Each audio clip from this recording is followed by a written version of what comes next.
Let's make a miniature fantasy charcuterie board using polymer clay.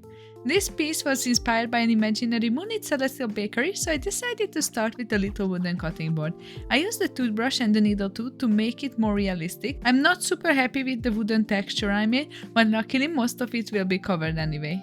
Since we are going for the celestial theme, I decided to make some blueberry jam-filled cake roll. Making the spongy cake texture with the needle tool is by far the most satisfying part, but I have to admit cutting into the cake and coloring with chalk pastels also come very close. Somehow my icing turned out even worse than my first try, but we're just going to ignore that. Last time I made a strawberry shortcake, so if you haven't seen that yet, go check it out. I made a long and a short form video about that as well. I also decided to add 2 little star-shaped macarons. These were a bit tricky, so I actually had to remake them once. Then I made a croissant, some meringue and a few tiny forest fruits.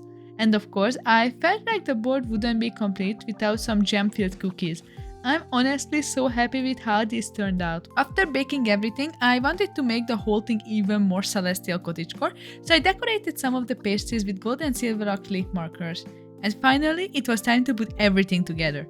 I didn't want to use glue, so I decided to use varnish instead. Let me tell you, putting everything together this way was quite a challenge.